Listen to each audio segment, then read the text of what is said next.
Great. Hello, everyone. Good morning, good day, and good evening to all of you around the world. Welcome to our third of the three EU-focused virtual CharIN Tuesdays of this year's second half.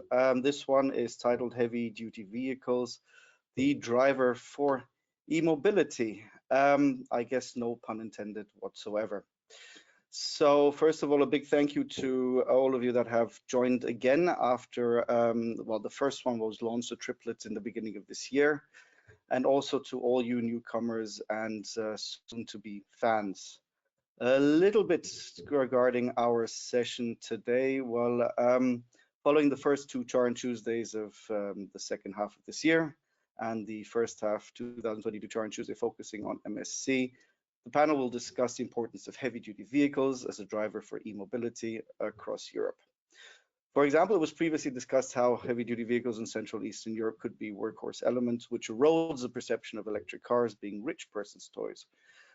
But furthermore, the panel will explore what industry initiatives there are to facilitate the transition to e-mobility and whether the current infrastructure, such as the electricity grids, can sustain the ambition of European policymakers. So today's panel, we will have the European Commission here, we have industry, unfortunately with one man down, if I may put it that way, and I'll get to that in a second, and the German governmental agency NOW GmbH, which provides an opportunity for real and I believe multi-perception discussion to take stock of the current and future European reality. A couple of organizational points. As always, I absolutely encourage your questions, so please put them into the chat box and I will see to integrate them during our discussion or towards the end of the event, of course. Furthermore, for those of you who are unfortunately not able to stay the whole session or would like to watch our session over and over again, there will be a recording made available on YouTube. I think HBO has already started seeing us as competition, but I'm sure the panel today will confirm it. Now, let me introduce our panel. Some of them you're familiar with, but let me start with Dr. Stefanie Wolff, who is manager for eMobility Europe at the NOW, which is the Nationale Wasserstoff- und Brennstoffzellentechnologie Association, which focuses on essentially hydrogen and fuel cell technology, a government agency which in essence is responsible for ensuring the efficient implementation of federal funding programs in the field of sustainable mobility and energy supply, and advising policymakers and maintain appropriate networks in industry, municipalities, municipal companies, association, politics, and science, both nationally and internationally. So the whole shebang. Sorry for reading it out, but I couldn't write it better. Then I'd like to introduce Koen Noyens, who recently started as head of public affairs of Mielens. And Mielens was only established in July of this year, I believe, and essentially looks to install quite a number of charging points all around Europe with a focus on heavy-duty vehicles. Koen, you worked at EVBox as Director of EU Policy before this and at Euroelectric, and unfortunately, Michelangelo, and he sends our sincerest apologies, but he is ill, like quite a few people in Brussels, and would have loved to be here, but cannot make it today for those reasons. But as you have been at Euroelectric before, we might pick your brain on questions that I would have thrown in his direction. Finally, Dr. Saki Gerassis-Davite. We have been, well, this is not our first rodeo. We've been quite on a few events together, not only at CharIN, and I'm super happy that you decided to join CharIN events again. But we work together in the EU-US, in the scope of the EU-US Trade and Technology Council, with a heavy weight, of course, on MCS, but also in the Sustainable Transport Forum subgroup on governance and standards, two very, very important and, let's say, active platforms, especially in the present time, but has been so for quite a while now.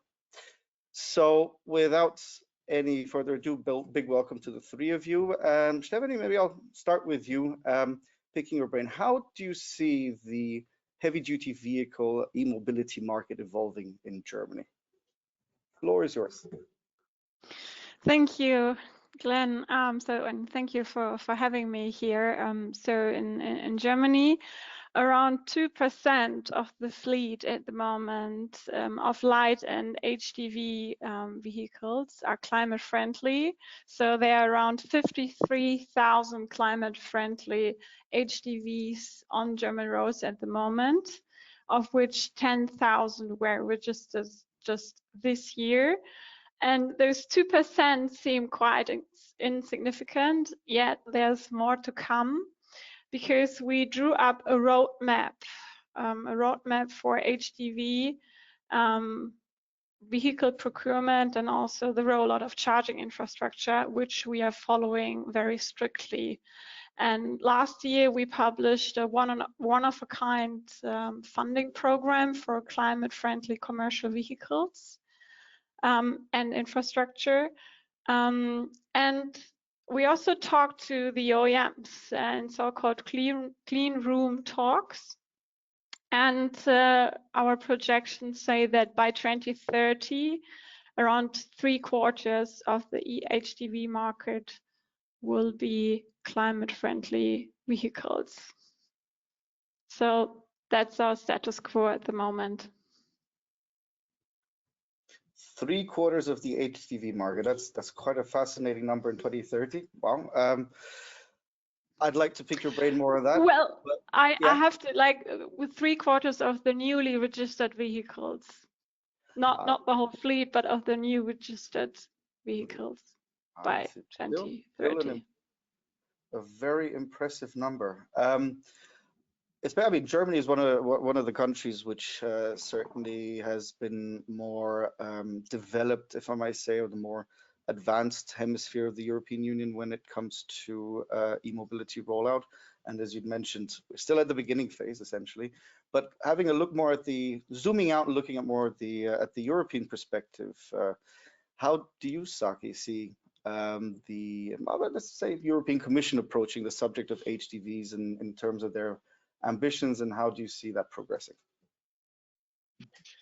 Well, hello, Glenn, everyone. To summarize, I think there is room to be optimistic, particularly now that we are finishing 2022 and looking also a bit to the effects that we can already see a bit in the industry as part of the alternative fuels infrastructure regulation. We see that on the one side, I mean, not just in Europe, but around the world, there is different initiatives from the policy side to regulate, to boost, and also to support with public funding schemes the developing of charging infrastructure, and also support the production of heavy-duty vehicles of zero emissions, also research. And on the other side, we are also seeing a bit the economies of scale and several announcements, particularly during this 2022, on the side of OEMs, but also different joint ventures supporting the developing of charging infrastructure, also dedicated for heavy-duty vehicles. So in a nutshell, we believe that there is a lot of space to be positive, particularly now moving towards 2023. What is important is that there are still several challenges, and I'm sure we will deepen into them afterward, that still need to be addressed, to be concluded, before we can have a fully takeoff of electric heavy-duty vehicles. But as I said, we see that the vehicles are coming to the market, particularly from 2022 to 2023. Infrastructure is already coming, and I mean, there is a clear ambition and support by the public side, either with regulation that aim to support and facilitate this uptake, but also with a lot of money, with a lot of public funding support, that we believe that it enables all these conditions that are necessary to develop this market. So I think to start off, there is room to be positive. Yeah. Thank you, Saki. I'm going to follow up with a question before I move on to Koen to reflect on what you said.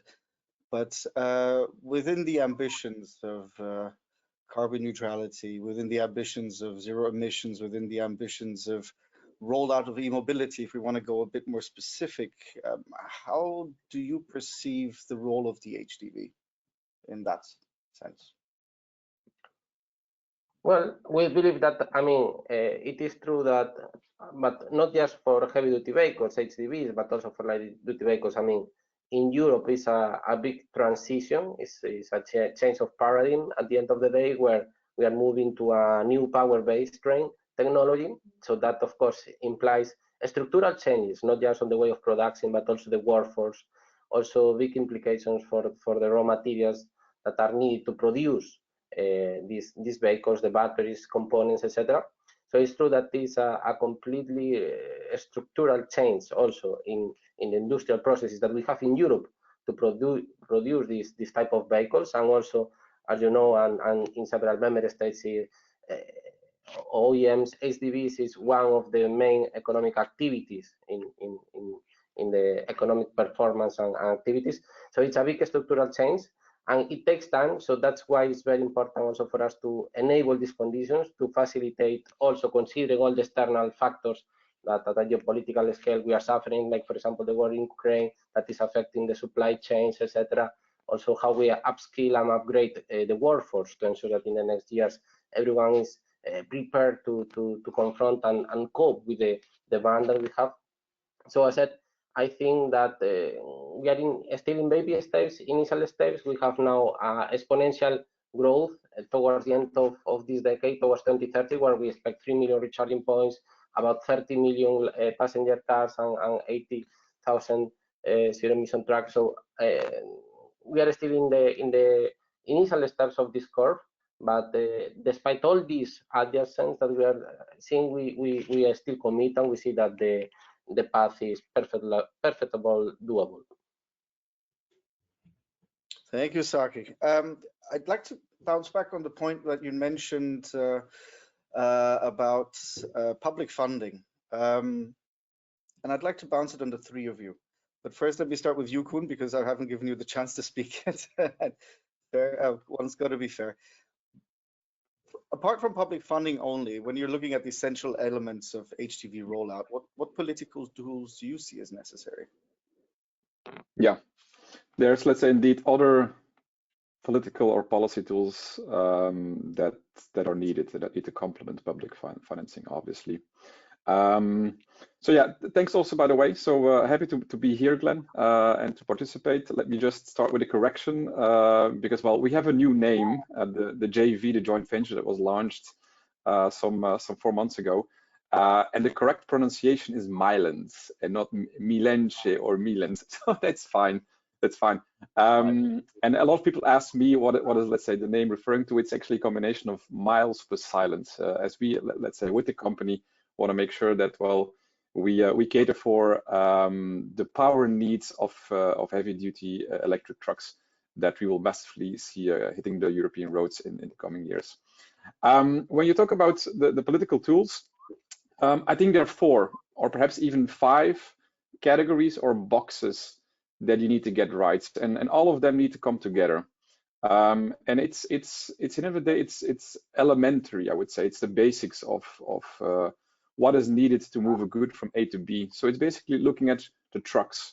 How do you stimulate getting trucks on the roads? So looking at supply and demand and relevant incentives or relevant mandates there to trigger the uptake of zero-emission trucks in a particular battery electric trucks. So that is one. But while these trucks, they eventually electric trucks, they need to, well, park and charge somewhere. So land access is a second category. So land in general. So how do you make sure that well, as policymakers, as authorities, look at the planning, look at where trucks would stop in the best possible way? How do you open up public or private land? How do you incentivize opening up of private land? How do you make sure that you can easily get connected to these lands, lease or buy it? So once you park there, well, basically you want to also build the infrastructure, and then there's, let's say, 2 categories here. It's the infrastructure itself. So what conditions do you put around the infrastructure? How do you make sure that you cater for the use cases for night charging or fast charging? So what technology do you want to stimulate there? We can talk about, well, specific MCS standards later on if you want. And then, well, obviously it's the grid itself. So next to infrastructure, it's the grid. So how do you cater for the necessary connections? How can you speed it up? How can you look to upgrades? So these are, let's say, 4 big buckets: the trucks, the land, the infrastructure, and the grid. And then the last one, so it's a 4+, and perhaps the last but most important one actually is the driver itself. So how do you make sure that actually you cater for his or her needs, the driver who needs to stop, who needs to have the relevant services, who needs to feel safe, who needs to feel secure, who needs to be able to actually get easy access to the charging infrastructure. So all of that somehow needs to come together. And I think you need to somehow put in place, well, complementing policies in all areas. And I'm happy to deep dive in those, but allow first, well, the others to react. Perhaps they have already some views on these categories. Thanks very much, Koen. I will never pronounce the name of your company either wrongly or ever again, just in case I do pronounce it wrongly. Really thank you for that list. Stefanie, just coming to the public funding side, how important do you see that, and how much of a big role do you see that playing in Germany as an important tool, also with regards to looking forward of 2030, if I may put it that way?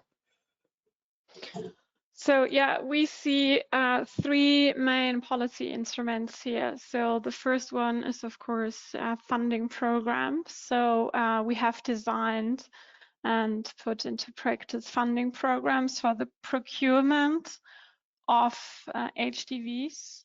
That means purchase subsidies, but also funding programs for leasing. So you can either purchase or also lease the vehicles.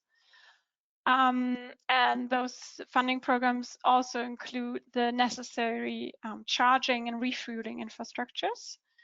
And the second element is the rollout of charging infrastructure, which we are focusing at the moment on heavily. We drew up a master plan. It's our second master plan already, so it's master plan 2. Where we focus on 68 measures. And of these 68 key measures for putting up charging infrastructure for both passenger and HDVs, 10 measures focus on HDVs specifically, and 9 out of those 10 measures are already due by next year. And the third element is, of course, the regulatory framework. And here we are especially looking at tolls, road tolls for HDV and CO2 emission standards. Of course, there are many more other policy instruments, but those are the main 2 instruments that we're looking at. So yeah, our 3 key elements are funding programs, rollout of charging infrastructure, also refueling infrastructure for hydrogen cars, and thirdly, the regulatory framework. Thank you so much, Stefanie. I've listed them all down and we will be revisiting them. I'll bounce now to what Koen has said and put the spotlight on Saki. Hello again, Saki. MCS, you saw my face light up when Koen mentioned that. Do you want to explain a little bit to our audience the importance of MCS as a technical value that facilitates the rollout? Yes, absolutely, Glenn. And after listening to Stefanie and Koen, indeed, I think we are missing also the MCS and a bit the Greek connection, which is also very linked to the MCS somehow. So, I mean, on the one side, I think everyone here participating is aware on the work developed under the initiative of CharIN to put in place this megawatt charging system that is fundamental. From the Commission, we are following that very closely, as you know, and also on the one side with a standardization request to the European standardization organizations to ensure that we have a translation of an international standard that we can also bring afterwards to legislation in a similar fashion as we did with the CCS and the Combo 2, in order to ensure that in Europe everyone has the certainty that at least we are going to have one connector that is available for everyone. On that said, we appreciate also the technical characteristics that allow us to go to the megawatt charge capacity that we believe is crucial to address some of the needs of heavy-duty vehicles, particularly for long distance traveling. And on the other side also, we believe it's very important to find consensus in the market on, for example, where the connector should be located in the vehicle. So I think that you have been done very well and help us also address some of the challenges that we have experienced with light-duty vehicles. So we believe this is very reassuring. Now, one of the challenges we have, and that's also from the European Commission, what we are trying to do also in the context of the Trade and Technology Council with the US in this case, but also with other regions. And we see a bit, perhaps is the dynamics of geopolitics nowadays, but we see more and more as certain regions are trying to develop their own solutions within their own national standardization bodies, which at the end of the day creates a risk, because if everyone starts now to develop their own solutions at a national level, we delocalize and we break down a bit this good cooperation. So this is, I mean, one of the issues. At least from the Commission, we are gonna keep pushing and supporting until the end that we have an international standard for all regions. On the other side, at a policy level, we know we have quite clear what is the way forward, also listening to you, to the industry. And just to conclude on this, I think which is very important, that also what Koen was mentioning with the grid, no, that, I mean, all the infrastructure that is being developed from now on, it should be upgradable, right? We don't know what are also the operators need or future business models, but it's true that in terms of charging capacity, when we need to look at the grid connections, that the investments that are being performed now, that they are easily upgradable in the near future if there is further volumes and traffics that support that. So at the end, we need a combination also in this respect, linking to the funding of different solutions. We are learning every day, like more operators are interested, for example, on stationary storage, because it's going to bring also flexibility, particularly for heavy duty vehicles charging. We also need that where the grid connection is complicating in southern parts of Europe, solar could be a complement.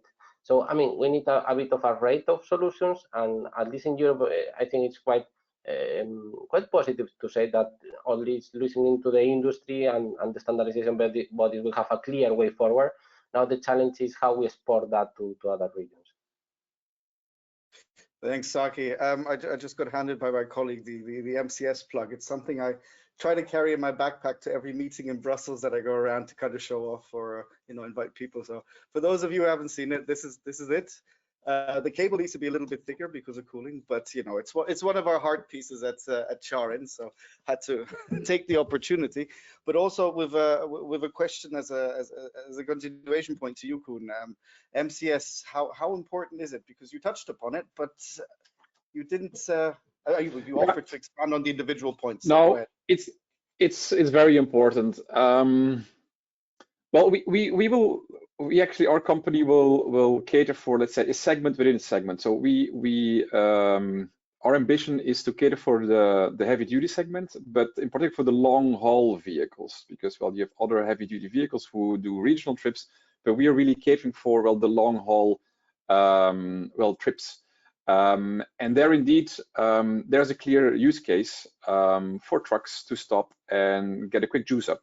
So the MCS standard in that regard will allow these trucks to actually juice up the battery, fill up the battery in a very limited of time, actually in alignment with the mandatory stop that they need to conduct after every 4.5 hours. So in that regard, it is very important that that this standard gets adopted ASAP. Well, both on, let's say, the infrastructure side as well as integration into the vehicle, and we hope as a company to also do some pilot testing before even the standard gets to the whole formal adoption process, in order to also get some lessons learned, get used to it, get some first hands-on experience with, let's say, the truck charging and how that goes. So, well, we very much believe that in the end of the day, what the Commission is doing is very important in terms of getting the standard adopted, because, well, as an industry, we need to compete on quality of services, on quality of products, rather than on the standards. So getting different standards adopted would not make any sense whatsoever. So it's more about, well, getting these standards adopted as soon as possible, and then allowing the industry to actually deliver the best possible service on it. So I think that's where we are coming from here, and we believe that work at standardization level, ISO level, needs to ideally be speed up as rapidly as possible, so that the market that is craving for the integration of this standard can start working with it. Thanks, Koen. Yes, we do look forward to it being standardized as soon as possible, because there has been a lot of interest from industry to take it up, as I understand as well. Mylance, did I say it right this time? Okay. But let me have with a follow-up question, but on a different point. And as promised, I wanted to pick your brain a little bit about grid capacities.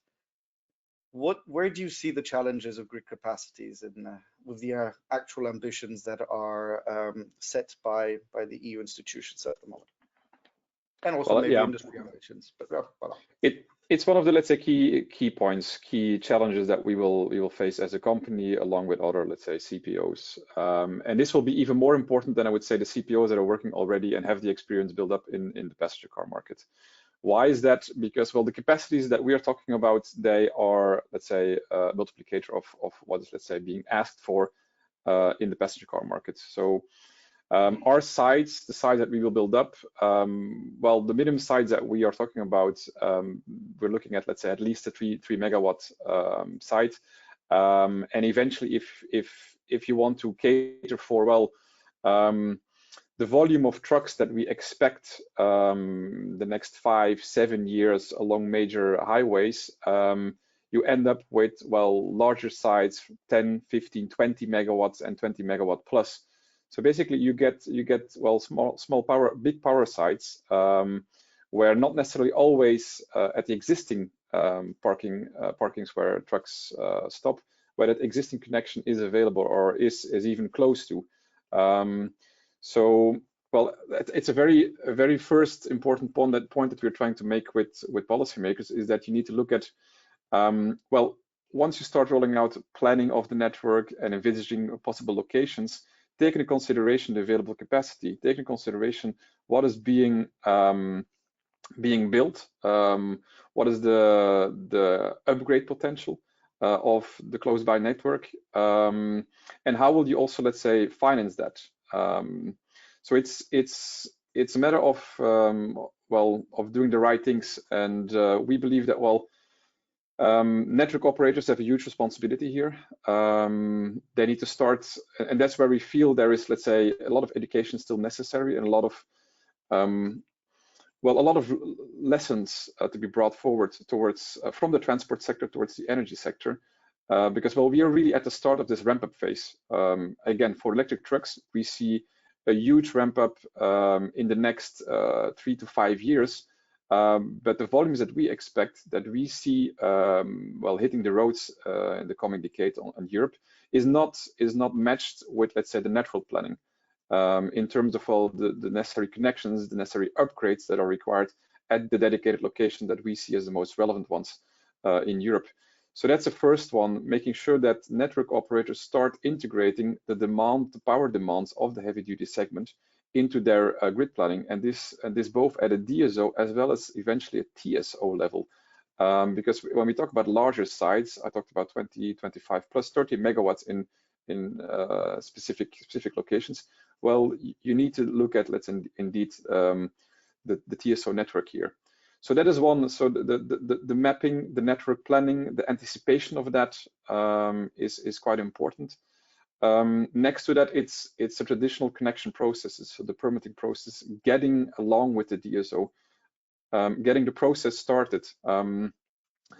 And here we as a company, but I think we as an industry do not want to, well, be another problem to them. And I think that they're struggling indeed with coping with the demand that is coming from the solar farms, with the windmill farms, and now actually the HDV operators will also soon knock on their doors with requests. Where we see actually a solution for the potential problem they will face is, well, what Saki already mentioned. It's about, well, finding the synergy between well, the renewable deployment that actually is requirement, and where Europe has set certain ambitions where the member states will need to come along in, well, deploying and facilitating for the grid connection and for the uptake of these renewables, to actually do that hand in hand with the deployment of these HDV sites. Because if you combine supply and demand at the location and you integrate that together with battery storage, you actually can offer a solution to network operators. So a flexibility solution that can help them solve congestion problems, flexibility problems at let's say the local grid. So that is something I think need to be catered for, need to be also better anticipated. for by policymakers? How can we find better synergies between the renewable deployment and the HDV, let's say, ambitions and targets that we eventually need to cater for? So a strategic thought through exercise, how to combine the HDV ambitions that we need to realize as well as renewable ambitions. I think it's something that policymakers need to take up. And again, it's here about opportunities and solutions rather than bottlenecks or problems that the industry can bring here. So yeah. Thanks, Koen. Much appreciated. I want to reflect a little bit what you said about the discourse that is necessary, the hand-in-hand approach that is needed with the support of policymakers, and more specifically also, or essentially on the point of grid capacities and supply. Stefanie, how do you see that in Germany? Do you see that as a big challenge? How do you see it progressing? What plan is there? What part of the master plan is there to approach this point? Yeah, so NOW, as the think and do tank of the German federal government, our task is not only designing and implementing funding programs, but one of the main tasks is indeed fostering the exchange between the key actors in the ecosystem. So we do this by task force on backcasting, on the projection of the vehicle uptake of HDVs, forecasting of supply and demand of charging infrastructure. We provide information, we provide guidelines how to set up a charging infrastructure in municipalities, but also for the HDV market. We even give guidelines how to design the perfect HDV charging infrastructure and charging sites. And what we also do is we fund feasibility studies so that enterprises and municipalities can see how to decarbonize their fleet theoretically and then put it into practice. And we organize many conferences on the German level where we try to get all the actors in one room in one discussion panels and have them talking. And yeah, I mean, I mentioned the so-called clean room talks with the OEMs where we can also see what the supply of vehicles will be. There will be a report published next week, maybe next week. And yeah, so our role is coordinating task forces and getting everybody to talk to. It's a bit tricky in Germany because the energy side and the vehicle side in the German government is parked in two different federal ministries, but we are talking to each other. Both of the ministers, the energy minister and our transportation minister, have been visiting our national charging infrastructure center, and so they know of each other and they know the problems. So we are working on it, but we have to speed up a bit to get it done very soon, and by 2030 or even by 2025. Thank you, Stefanie. Saki, do you see this exemplary behavior in other governments across the EU? Well, I was thinking a bit the same, but what Stefanie was mentioning now, it's a very good example of, I mean, one of the homework that we have to do also at the European level, continue to do, for example, that we do in our Sustainable Transport Forum with public authorities. We have, of course, 27 member states, the 27 central governments, plus regional, local governments, also with their national plans, also different regional plans.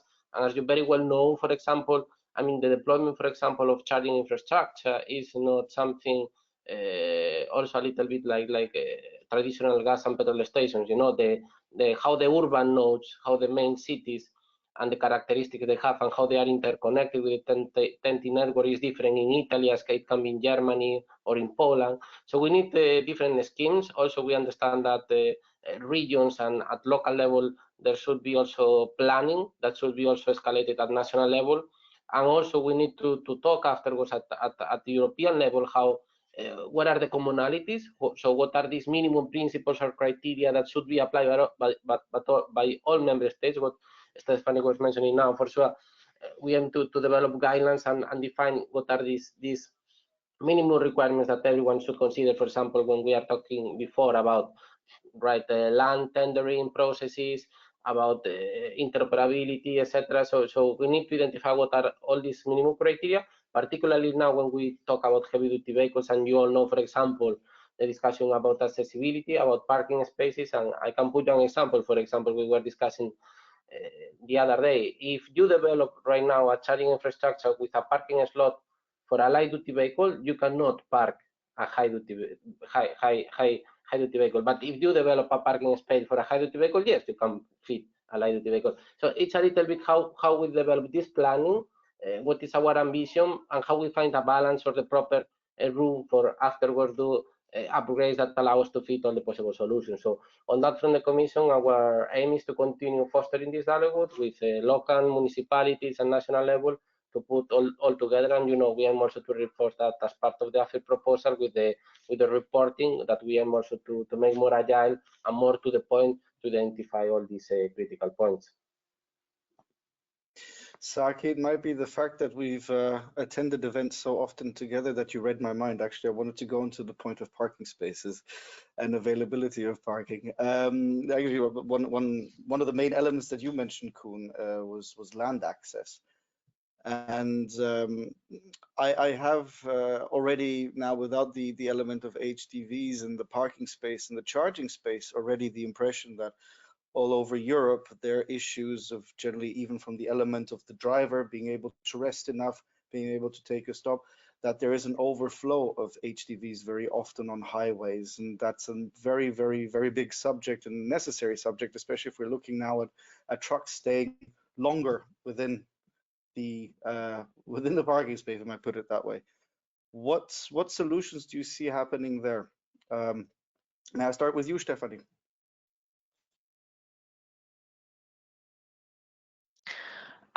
So I'm just thinking it's also a part of AFIR. And what we are basically aiming at is to have charging depots close to the highways, very close to the highways, and at the depots where the logistics are taking place, so the loading and unloading of vehicles, which is difficult. We have a specific task force for that, also with a big supermarket chain here in Germany, with Rewe, where we test it out. It's a field trial where we test it out, because the truck owner is not the company owner, so it's difficult to put charging infrastructures at the depots. We also think about complementary use of charging infrastructure, which is also difficult because of access, like entry to the parking spaces on company grounds. But there are many solutions, and we are working on it. Koen, thank you, Stefanie. Koen, would you like to see more of these solutions, or do you have others in mind as well? Yeah, I think we need to look first and foremost to, well, what's the problem today? Ignoring even, let's say, the whole uptake of zero-emission vehicles. Today, there is a huge problem already with, let's say, availability of parking sites and parking spaces for trucks. And I think that's detrimental to making, let's say, the job of a truck driver attractive, because very often in certain countries, certain regions of Europe, you see truck drivers parked next to highways, unsafe, unsecure, with very poor or zero quality, zero services. So as a company also there, we want to actually contribute, and I want to make sure that actually we put in place the right amenities, the right facilities, next or together with the charging services that we would offer. So that's I mean, I think very important to take stock of what's the problem today. Then the question is, how do we solve that? What I think we should definitely avoid is copy pasting what we're doing today. So to just, let's say, look at the 10T network, look at, let's say, the highways, and dump a number of chargers at the existing parking spaces, and expect that truck drivers will then just visit these parking sites, and expect then also that private operators will invest at these locations. For various reasons, that will not happen. Truck drivers will not, let's say, or private operators will not necessarily invest at let's say, at locations just next to highways, because if there's not enough space and there's not enough potential for scalability, I think that's a very important point. If you cannot scale as a private partner for, let's say, the expected demand that you'll see, you will basically not even consider well, contributing or applying for a concession. So really look at, let's say, what are the exact needs, and how can you as a private entity make sure that you deliver the right quality of service, the right quality of charging, the right quality of amenities for the needs that you expect, given the volumes of trucks that you see along the way. And that's where you then end up in making sure that you look at complementary sites. So the highways are important, but for example, what we did is that, well, in our model, we not only looked at the traffic volumes next to the 10T core comprehensive networks, where indeed more than 80 or 90% of the long-haul heavy-duty trucks pass by, but also looked at, well, how can we easily scale up? So what's the availability or the distance towards, let's say, the distribution or transmission grid? So how easily can we upgrade? What's the potential of renewable deployment? So is there potential to deploy big renewable solar parks on existing roofs, for example? So it could be private locations, so it could be existing industrial logistics hubs, where you can indeed integrate a heavy-duty charging site with potential amenities. So I think that's an exercise that policymakers also need to do. Look beyond the traditional existing parking space, because they are first and foremost limited. Look at indeed the complementary sites, private or even public sites, where you can look for scalability. So where you can actually look at deploying multiple chargers, looking at larger charging sites that would make it attractive for private investors. And how do you indeed facilitate, let's say, then land access? So on the one hand, and I know that in the German master plan, there is, let's say, some notes about, well, looking at federal land and how making that more available, also how to help regional or, let's say, city communities to open up public land. I think that's a very good first step to do that analysis and to see what's available. But at the same time, you need to look at how can you trigger private operators, private real estate companies, private, well, logistics hubs, that actually can transform into dedicated charging, publicly accessible charging infra hubs. So I think you need to have a comprehensive view here, a comprehensive strategy with regards to how to make land available. Not only, let's say, to address the future charging needs, but first and foremost already to address the existing gap that exists, and that's where you need to start from. Thank you, Koen. Thanks, Koen. Can I reflect what Koen has said back to you, Saki? Do you think Koen is right on these points?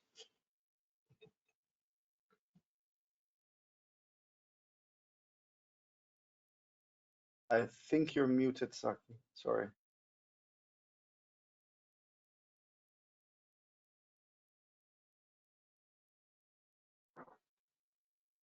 Problem with the connection. Sorry, I think. Is it not? All right, can you hear me now? Yeah. Okay. Now, sorry, it was slowing down the connection. It was a problem with the internet. But yes, I think it's very important what Koen mentioned now, and also from the policy side, we are putting a lot of effort with colleagues from the energy side on the digitalization, the mapping of the energy grid and the availabilities, which surprisingly, because at the end one may think that the grid is something that is fully mapped and it's very digital and you know what are the capacities at every point, but it's not like that. Unfortunately, we are also working and try to link that, of course, to not just to the 10T, but for the different regions, the urban nodes, what are the available capacities for installing recharging infrastructure, and also for other services that require also grid connection. And this respect also very importantly, link this to the green capacity, right? What is the the share, or generally if we have 100% renewable electricity, which is of course also very important, and in many occasions is linked also to funding schemes in several member states, and also from the European side is our goal at the end of the day, that all the electricity delivery of course to charging infrastructure to electric vehicles is green electricity. So in this respect, there is still a lot of work. We fully are on the line of thinking what Koen mentioned, that indeed it's not just applicable the previous approach of the traditional 10T core comprehensive network, but we need to look at different sites. We will also have to think what will happen in 10 years when we will have 30 million electric vehicles with the current gas and petrol stations, that they are going to be also refurbished and adapted to charging infrastructure. They are going to be dismantled. So we have, even it seems a bit far beyond, we have to start thinking on how we are going to undertake this transition, and fully committed also from the policy side, at least on the first instance, to ensure that we have a clear mapping of the grid capacities, and how we also link that to the decision-making criteria when we support public schemes to fill the gaps in the continent. Thank you very much, Saki. Koen, back to you quickly about another point that you mentioned, and actually we touched upon that, the driver, catering to the driver, of course, the parking ability, the resting ability, the facilitation of accessing, let's say, the needs of a normal human being, or a human being generally is very important. But do you want to explain a little bit more, or a little bit more in detail, what you mean with catering to a driver, or did I cover it all? Well, I'm not representing, let's say, the drivers. I'm not working for an association, but you should ask ERU or any of the other, let's say, existing logistic vehicle association, but they will all give you the same number. I think that is almost, let's say, a shortage of more than 480 or 490,000 driving profiles for trucks in Europe, which is immense. And if you think about it, well, in the end of the day, moving goods from A to B across the internal market, that's the backbone of the European economy.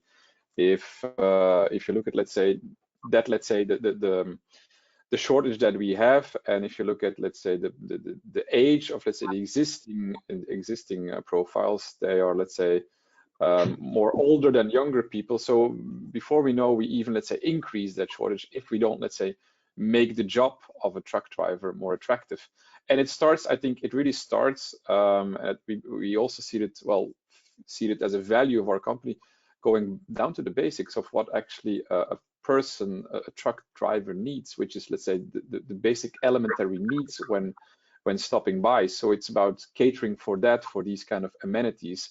So first and foremost, when you park your truck and charge overnight, and eventually you want to feel safe. So basically you need to be in a safe location and not somewhere in a dodgy industrial area where you finally find the space to park your truck, but actually that there's a safe and secure area, that you also have, let's say, the basic amenities, that you can take a shower or go to a toilet, and eventually also get some food, which very number of sites today, or number of, let's say, industrial locations, you can basically not have that as a truck driver. So it's that, so making sure that you get the basics right, and we want to also do that as a company, so to combine that as part of our mission, as part of, let's say, the value proposition that we want to offer on our charging locations, also because we see that companies that are in clear need for attracting the right profiles would be in a better position to then also attract the right profiles if they know that they can actually charge and park at these locations, and it's part of, let's say, the commercial offering offered to these people. I think it's one, and well, on top of that, it's anecdotal perhaps, but eventually it's about, well, possible services that you need to deliver on top of that. And here I can only refer to stories that I've heard. I only recently joined, let's say, this segment as well. I don't have a long-lasting legacy in the truck business, but it seems that certain locations, take the area of Venlo, it's, let's say, you have popular sites there, or popular locations for truck drivers to stop because there's a barbecue. Because people can actually come together in the spring or summer and basically sit down together overnight to actually have some fun. I think it's also elementary basic needs that you can cater for. So eventually you need to think this through, the basics, but also all the additional service that you can deliver along the way. But already addressing the basics would be a lot, I think, and would help companies to attract more profiles to this business eventually. So that's our starting point. If I may add to that, Glenn. Go for it, Stefanie, please, because I was about to ask you. Go ahead. So this is actually something I did my PhD on, driver acceptance of commercial vehicles. And this is not something that NOW is working on at the moment, but it's just my personal background. So I did acceptance studies with drivers of the German postal company, Deutsche Post DHL. And so driver acceptance is not to be underestimated because it's still about range anxiety, and it's about driving behavior. And driving a battery electric car is significantly different from driving a fossil fuel car if it's your working tool. So you use it 8 hours a day. And so there need to be education and training for truck drivers driving battery electric or hydrogen trucks, definitely, yeah. Thank you for that, Stefanie, and congratulations on your PhD. And I'm hoping that NOW will be looking into this a bit more. No, but the driver element is absolutely essential. I think this is also something that all of us that are working in Brussels and also in Germany and in the Commission are very much focused on, even though we're not BEUC, et cetera, but we are very much interested in understanding what the needs of the driver are. It doesn't matter if it's an LDV or an HDV, because at the end of the day, that is the determinant factor. But focusing a little bit more on the attractiveness for the driver to join, do you think eMobility could be sexy enough to put that more onto their radar? Anybody who wants to take the question is very welcome to. I think so, definitely. I think this is an added value, or let's say a trigger, an USP for, let's say, for a company if you can attract a driver, because, well, the benefits somehow have been recognized not only in the passenger car market, but increasingly also in the HDV market, that, well, it's much more convenient, silent. It's about, indeed, I think Stefanie is right about making sure that they get an understanding and get quickly up to speed with how the charging works. But once you get there, it's quite convenient as well. Also because it can be seamlessly integrated with, let's say, your mandatory stops. So the convenience and the fact that it feels more relaxed and so on can definitely contribute to make it more appealing to the drivers. So I think getting offered the possibility to drive an electric truck in the future can be a differentiator or distinguishing between, let's say, choosing for one logistics company or the other as a driver. So yeah, I'm convinced about that. Thanks, Con. Did you want to add something, Stefanie? So from our experiences talking about commercially used vehicles and municipal fleets, for example, there's definitely like a perceived or perception of driving eco-friendly when using climate-friendly cars for work. Yes, definitely. So it's also a factor that should not be underestimated. And also driving is more quiet. So if you use it 8 hours a day, especially for light-duty vehicles, so yes, it's also a factor of health of the driver. Thank you, Stefanie. This is actually a bit of an opener to two aspects. One of them is the impact of the HDV on behavior, which I'd like to go into a little bit more when we're looking at the discrepancies or differences between the various parts of the European Union, various geographies. But before I get into that, Saki, autonomous driving is a big thing. Also for the European Commission, it's something that you are very much looking into. What was the motivation behind it? Was it the fact that there might not be enough drivers to take on the job, if I may put it that way? No, well, I don't think that it's based on the drivers itself, but I mean, at the end of the day, it's a technological evolution, and of course, more than on the drivers, it's more focused on the consumer. So what the companies, as of course, that in this case do long distance traveling, etc., how they can better plan as part of their logistics and their supply chains the processes having autonomous vehicles in this case apply to drivers that of course have more flexibility to perform different type of travels, perhaps also including at night, etc. And of course, what is clear is that moving to autonomous vehicles, it implies a next degree of automation. And I think the main core here is the consumer. And in this case, when we talk about heavy duty vehicles, the companies, how the processes can be escalated further with these solutions. As you know, when we talk about autonomous vehicles for heavy duty vehicles, it's important to mention that could be one of the main key application use cases that could help escalate and take further this technology. And you know, there are several examples now that are depending also on several national legislations until we have a more wider frame at the European level. But there is one very important thing to remember, that I mean, autonomous vehicles are gonna occur with electric vehicles. They are not gonna occur with current diesel or combustion engine. So we believe that, if you ask me, and this is more a personal note, that first we will need to have fully decarbonized and electric vehicles, and on that basis, afterwards we will see autonomous vehicles. And you see that at industry level, those solutions that are more advanced at autonomous driving are those built already on electric vehicles. So this will be perhaps something that will occur. But what is important is that we are seeing that tests and demos are moving forward, and as I said, we are going to start seeing more and more level 3, 4 of autonomous driving in the roads in the next years. Absolutely. Thank you, Saki. Stefanie, what's the German government's view on autonomous driving? Yes, we also do have field trials and test fields, even in a real city, in a real small city down in the south, testing autonomous passenger vehicles, definitely. It will take time. With heavy duty vehicles, I think it's a great opportunity, but one has to differentiate between then autonomous trains and autonomous heavy duty vehicles. So whether it's feasible or whether it's more applicable to the routes taken across Europe.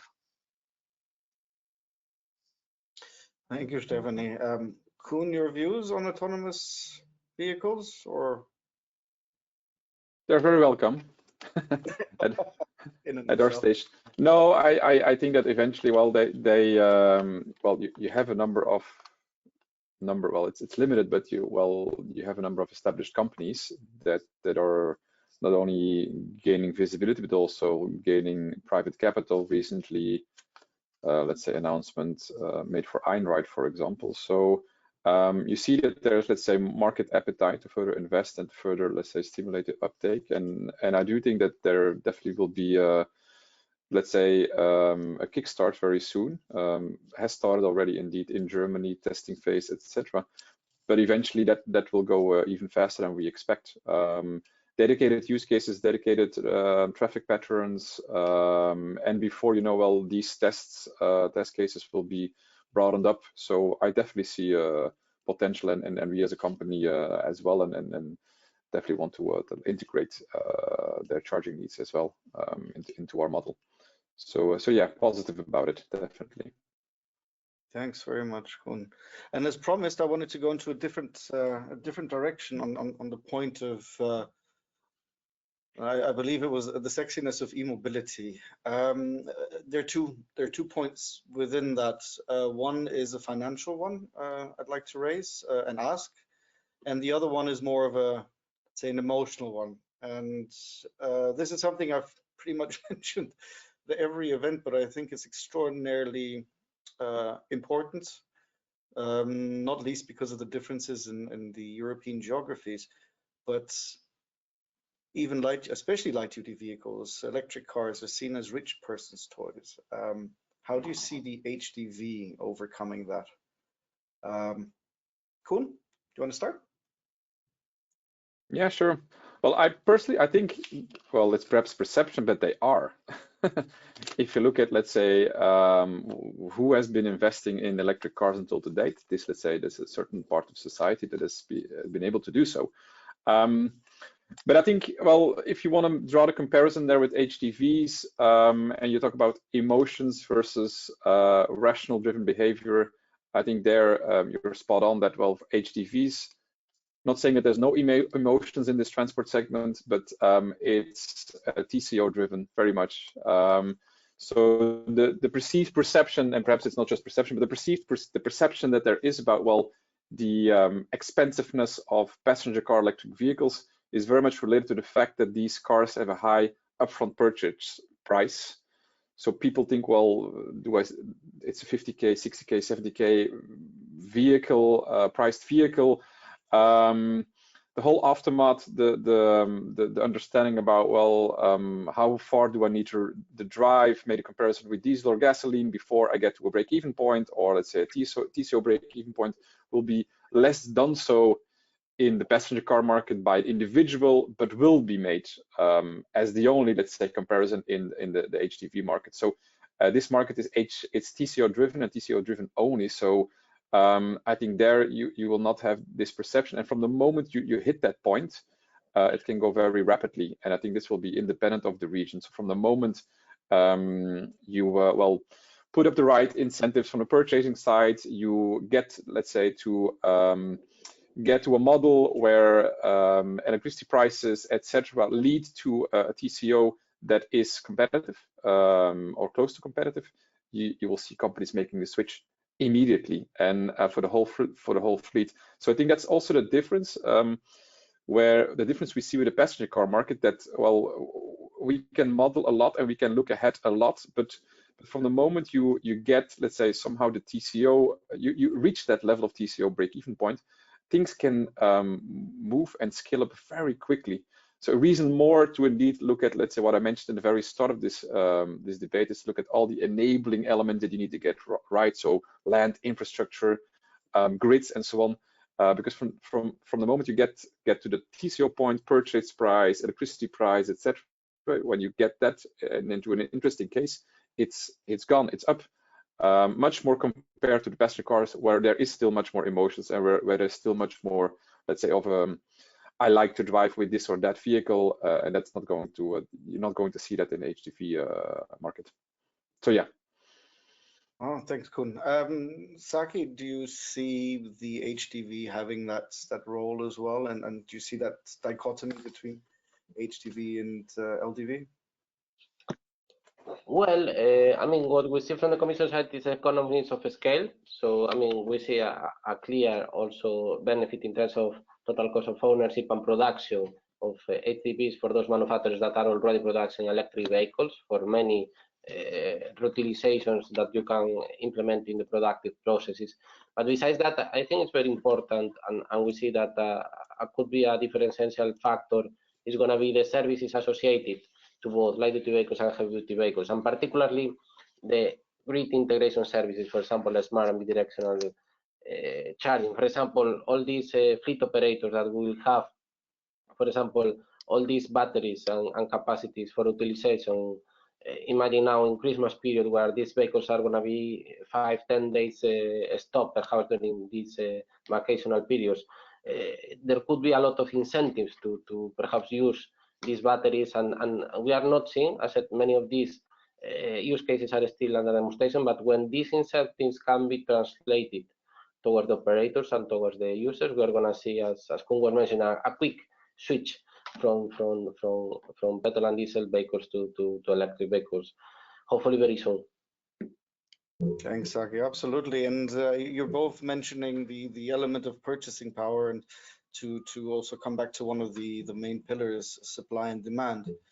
But of course, there are also concerns that eHDVs are too expensive for a quick rollout across the EU. What are your views, Stefanie?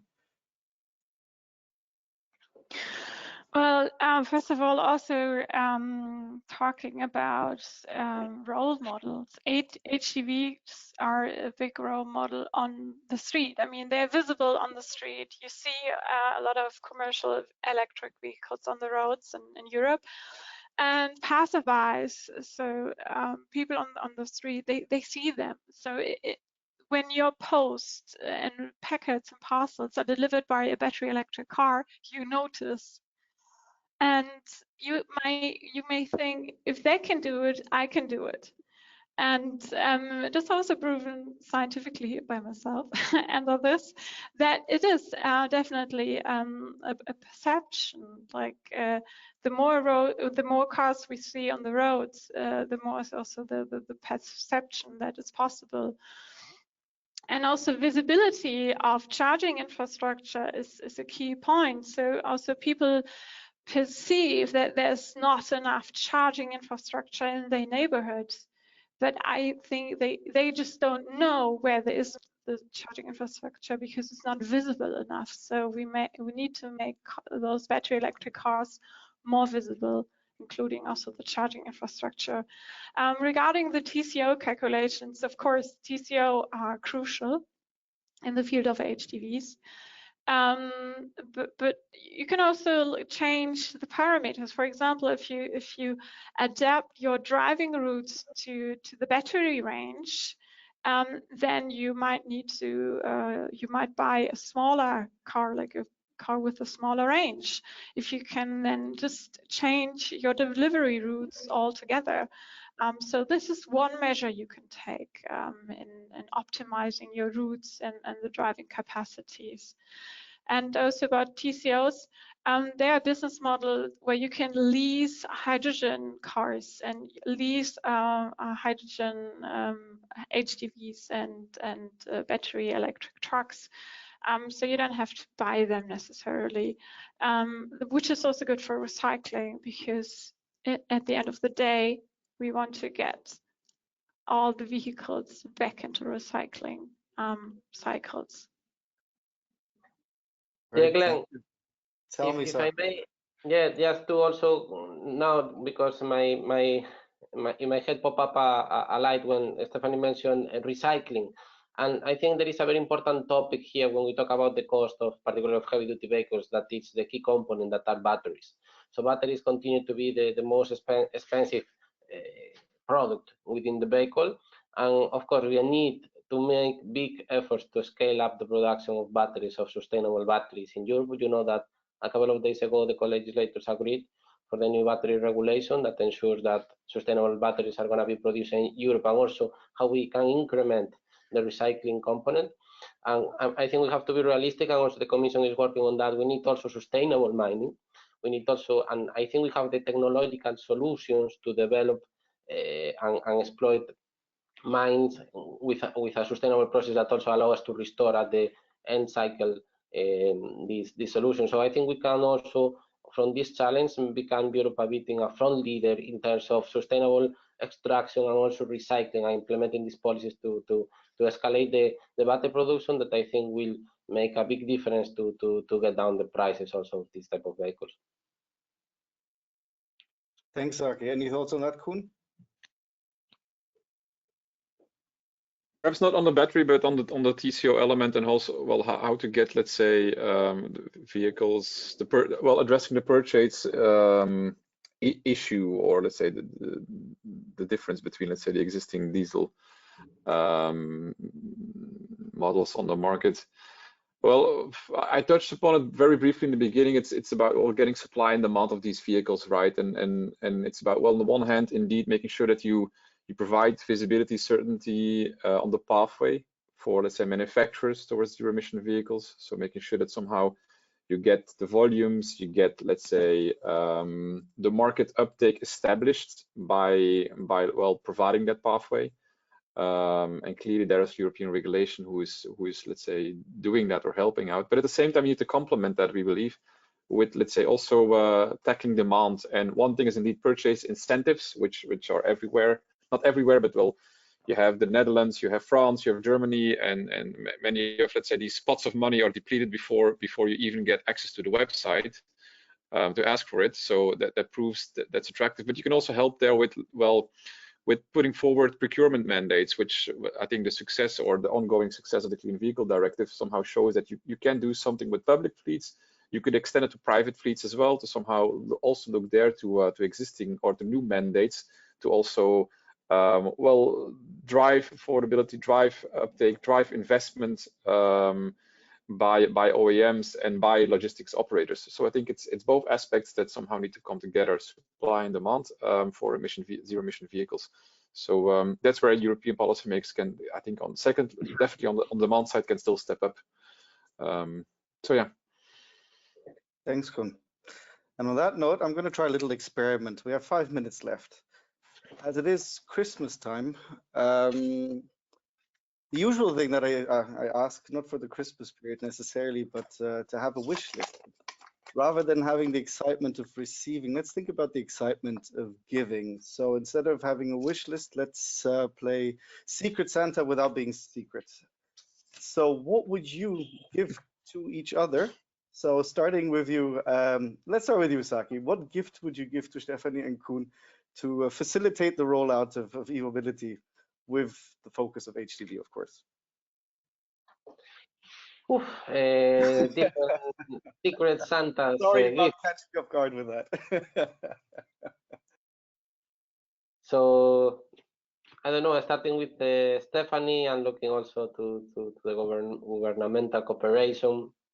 I think that a gift that we could give is perhaps some further means to continue the dialogue between administrations, perhaps of course developing further and expanding on expert group discussions where we can put together all these recommendations at local, regional and national level with the master plans, etc. So we can have a better European approach on what we can develop. So I would say that this would be my token of appreciation. And for Koen, we took note of the 5 elements that Koen mentioned at the beginning that are very, very urgent. And a gift that we can already offer is that we are already working from the Commission in the next phases of the Connecting Europe Facility funding scheme that you all know. And one of the things that we are looking is how we can make more flexible and more agile these tendering processes and the offering of this money, also looking at the solutions we were discussing before. So this is another token that will come in the next phases of the CEF. Thank you, Saki. Stefanie, your turn. Thank you very much, Saki, for the presents. Very well appreciated.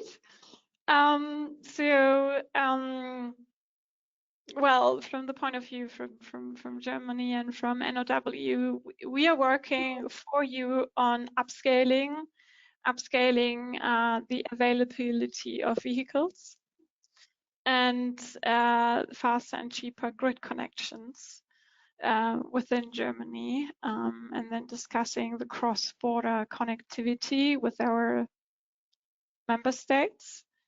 And also what Koen mentioned is also parking spaces. So we are working on the densification of spaces for a charging hub to make it available. So we have to make it more dense.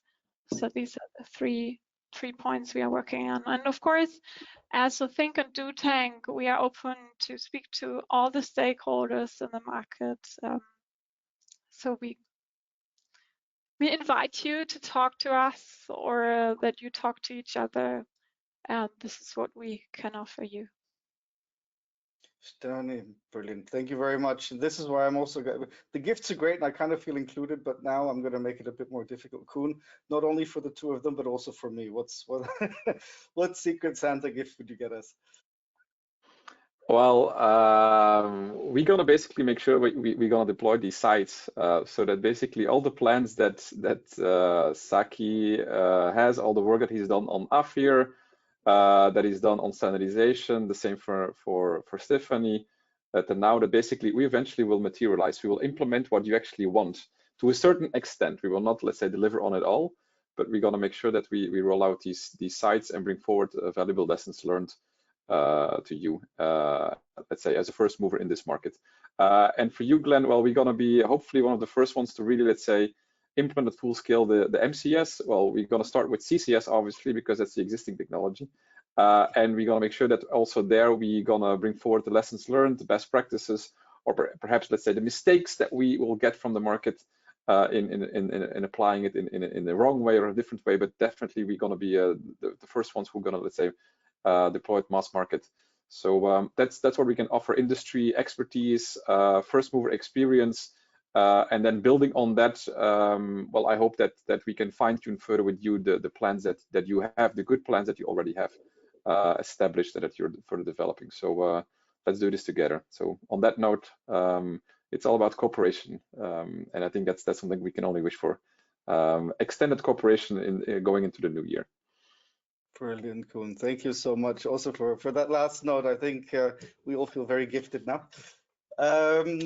So yeah, this unfortunately we've reached the end of our session today. I think there are millions more questions that can be asked. I've also seen that there were 1 or 2 questions from the audience which we haven't been able to approach. My apologies for that.